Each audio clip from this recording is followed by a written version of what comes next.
السلام علیکم، کیسے ہیں آپ لوگ؟ میں نرسنگ فیسز روزانہ ویلکم ٹو نرسنگ ڈیسک۔ آج کے میرا ٹاپک ہے گیسٹیشنل ڈائبٹیز کہ گیسٹیشن ڈائبٹیز کیا ہے، اس کے رسک فیکٹر آپ کے ساتھ ڈسکس کروں گی، کازز ڈسکس کروں گی۔ اس کے علاوہ بچے میں گیسٹیشنل ڈائبٹیز یعنی ڈیورنگ پریگننسی جو ڈائبٹیز ہو جاتی ہے اس کی وجہ سے بچے میں کیا کمپلیکیشن ہو سکتی ہے اور ماں میں کیا کمپلیکیشن ہو سکتی ہیں، یہ ڈسکس کروں گی۔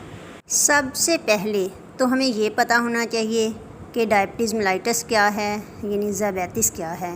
انسانی جسم میں سٹمک سے ذرا نیچے ایک پینکریاز ہوتا ہے جو ایک ہارمون انسولین پیدا کرتا ہے۔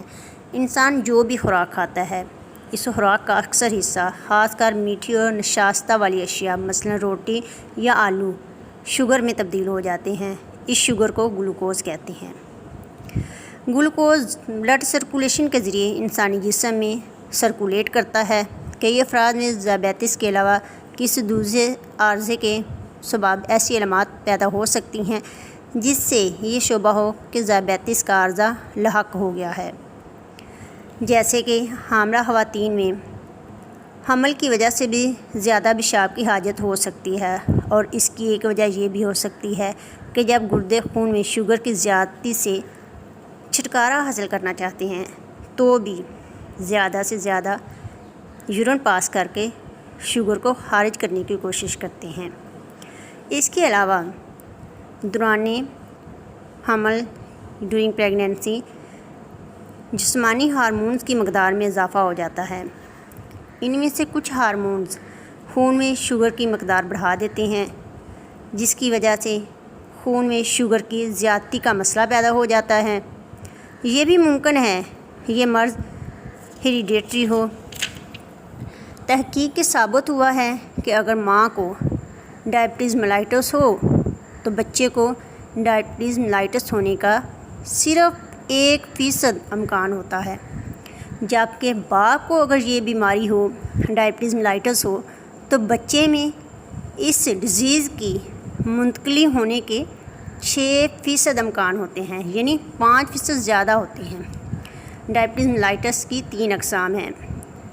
پہلی قسم کی ڈائبٹیز میلائٹس جو کہ پیدائشی طور پر بچوں کو لاحق ہوتی ہے، اسے ٹائپ 1 ڈائبٹیز میلائٹس کہتے ہیں، اور اس کا علاج سوائے انسولین کے اور کوئی نہیں ہے۔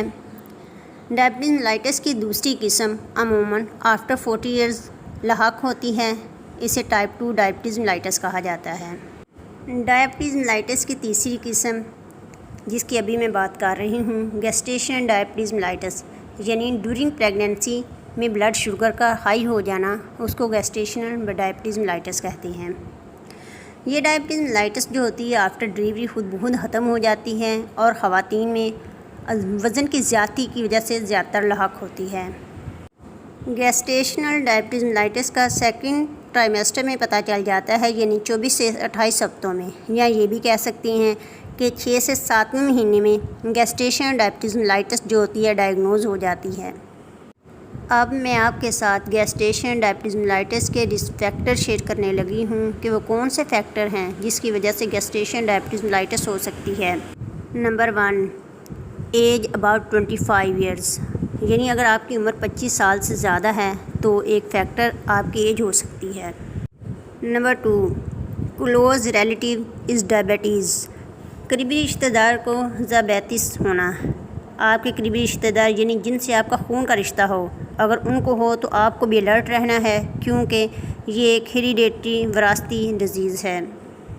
نمبر 3، پولیسسٹک اوورین سنڈروم یعنی PCOS، اگر اووری میں تھیلیاں بننے کا مسئلہ ہو، یعنی آپ کی اووری میں پانی کی تھیلیاں بن جاتی ہیں تو اس کی وجہ سے بھی انفیکشن کریٹ ہو جاتا ہے، تو بھی آپ یعنی پریگننٹ وومن گیسٹیشن ڈائبٹیز میلائٹس کا شکار ہو سکتی ہیں۔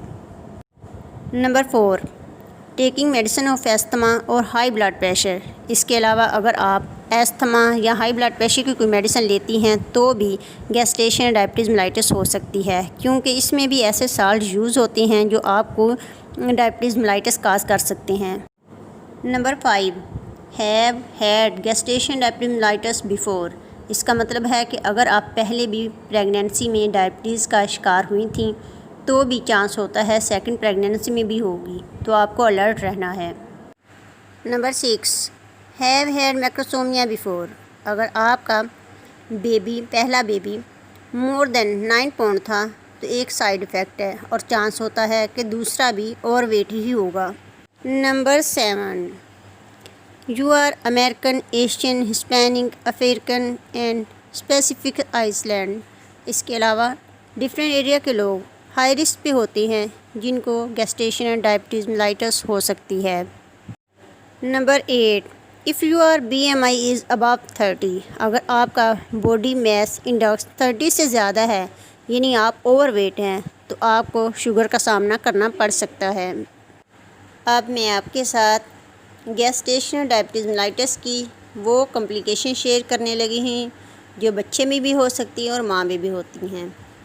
گیسٹیشنل ڈائبٹیز کو اگر کیئرفلی مینیج نہ کیا جائے تو یہ بلڈ شوگر کی طرف لے جاتی ہیں۔ ہائی بلڈ شوگر گیسٹیشنل مدر کے لیے بھی اور بیبی کے لیے بھی ویریس پرابلم کریٹ کر سکتی ہے، جس میں سب سے بڑا رسک سی سیکشن ہے، کیونکہ بیبی اوور ویٹ ہوتا ہے، مور دین 9 پاؤنڈ ہوتا ہے، تو وہ سی سیکشن کے تھرو ہی ڈلیور ہوگا۔ کمپلیکیشن دیٹ میں افیکٹ یور بیبی، یعنی وہ کون سی کمپلیکیشن ہیں جو بیبی میں ہو سکتی ہیں۔ ڈائبٹیز کی وجہ سے ویریس پرابلم کریٹ ہوتی ہیں، جس میں ایکسیسو برتھ ویٹ، گیسٹیشنل مدر کا بیبی سائز میں ٹو لارج ہوتا ہے اور وزن مور دین 9 پاؤنڈ ہوگا۔ سائز میں بڑا بیبی برتھ کینال سے بھی نہیں گزرے گا اور سی سیکشن کے تھرو ہی ڈلیور ہوگا۔ ارلی پری ٹرم برتھ، گیسٹیشنل مدر میں ہائی بلڈ شوگر کی وجہ سے بیبی ڈیو ڈیٹ سے پہلے ہی ڈلیور ہو جائے گا۔ سم ٹائمز ڈاکٹر بھی ریکمینڈ کرتے ہیں بیبی کے too large size over weight ہونے کی وجہ سے کہ ڈیو ڈیٹ سے پہلے ہی ڈلیوری کی جائے۔ Low blood sugar, hypoglycaemia, sometimes gestational mother کا بیبی ہائپوگلائسیمیا میں بھی چلا جاتا ہے۔ بعض دفعہ ہائپوگلائسیمیا میں جانے کی وجہ سے فٹس بھی پڑ سکتے ہیں۔ پھر بیبی کا بلڈ شوگر لیول نارمل کرنے کے لیے انٹراوینس گلوکوز دیا جاتا ہے۔ سیریس بریتھنگ ڈیفیکلٹیز، گیسٹیشنل مدر کا بیبی اگر وقت سے پہلے ڈلیور ہو جاتا ہے تو سم ٹائمز بیبی کے لنگز جو پراپر میچور نہیں ہوتے، جس کی وجہ سے ریسپریٹری ڈسٹریس میں بھی چلا جاتا ہے۔ گیسٹیشن ڈائبٹیز والی مدر کے بیبی ہائی رسک پہ ہوتے ہیں کہ ان میں اوبیسٹی اور ٹائپ 2 ڈائبٹیز میلائٹس کاز ہو سکتی ہے۔ اسٹل برتھ، اگر گیسٹیشن ڈائبٹیز کو ٹریٹ نہ کیا جائے تو بیبی کی ڈیتھ ہو سکتی ہے، ڈلیوری سے پہلے اور ڈلیوری کے فوراً بعد بھی۔ اب میں آپ کے ساتھ گیسٹیشن ڈائبٹیز میلائٹس کی وہ کمپلیکیشن شیئر کرنے لگی ہوں جو ماں میں ہو سکتی ہیں۔ سب سے پہلے ہے ہائی بلڈ پریشر۔ گیسٹیشن ڈائبٹیز کی وجہ سے بلڈ پریشر ہائی ہو جاتا ہے، جس کی وجہ سے مدر میں پری کلیمشیا ڈیولپ ہوتا ہے۔ یہ ایک سیریس کنڈیشن ہے، سیریس کمپلیکیشن ہے، جس کی وجہ سے ماں اور بچے دونوں کی زندگی کو خطرہ ہو سکتا ہے۔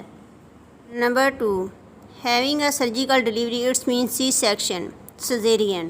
گیسٹیشنل ڈائبٹیز کی وجہ سے mostly baby through C section ہی ڈلیور ہوتے ہیں۔ نمبر 3، فیوچر ڈائبٹیز، اگر پہلی پریگنینسی میں مدر کو گیسٹیشنل ڈائبٹیز ہو جاتی ہے تو چانس ہوتا ہے کہ سیکنڈ پریگنینسی میں بھی کاز ہو سکتی ہے۔ ہائی رسک ہوتا ہے کہ تھوڑا ٹائم گزرنے کے بعد مدر میں ڈائبٹیز میلائٹس ٹائپ 2 کاز ہو جائے گی۔ اب میں آپ کے ساتھ گیسٹیشن ڈائبٹیز کی وہ پریونشن شیئر کرنے لگی ہوں جو مدر کے لیے بہت زیادہ ضروری ہیں تاکہ وہ ان کو فالو کریں اور اپنی اور اپنے بچے کی زندگی کو محفوظ رکھ سکتے ہو، ہیلدی بنا سکیں۔ سب سے پہلے ہے change diet and lifestyle, reduce carbohydrate intake, carbohydrate کم لے اور اس کے علاوہ اپنی ڈائٹ میں موڈریٹ لین پروٹین اماؤنٹ لیں اور ہیلدی فیٹ لیں اور اپنی خوراک میں بہت زیادہ فروٹ اور سبزیوں کا استعمال کریں۔ اٹ مین کہ بیلنس ڈائٹ لیں۔ اس کے علاوہ stop food that have a lot of sugar such as soft drink, fruit juice and pastries. Exercise daily کریں، 30 منٹ کی نارمل واک کریں دن میں 2 دفعہ، اگر 2 دفعہ اس سے ممکن نہ ہو سکے تو 30 منٹ کی 1 دفعہ لازمی کریں۔ نماز از بیسٹ ایکسرسائز، نماز 5 گانا ادا کرے، کیونکہ نماز ادا کرنے سے جب وہ سجدے میں جاتی ہے تو بچے کا ہیڈ اور بچے کی پوزیشن جو ہوتی ہے نارمل ڈلیوری والی آٹومیٹکلی ہونا شروع ہو جاتی ہے۔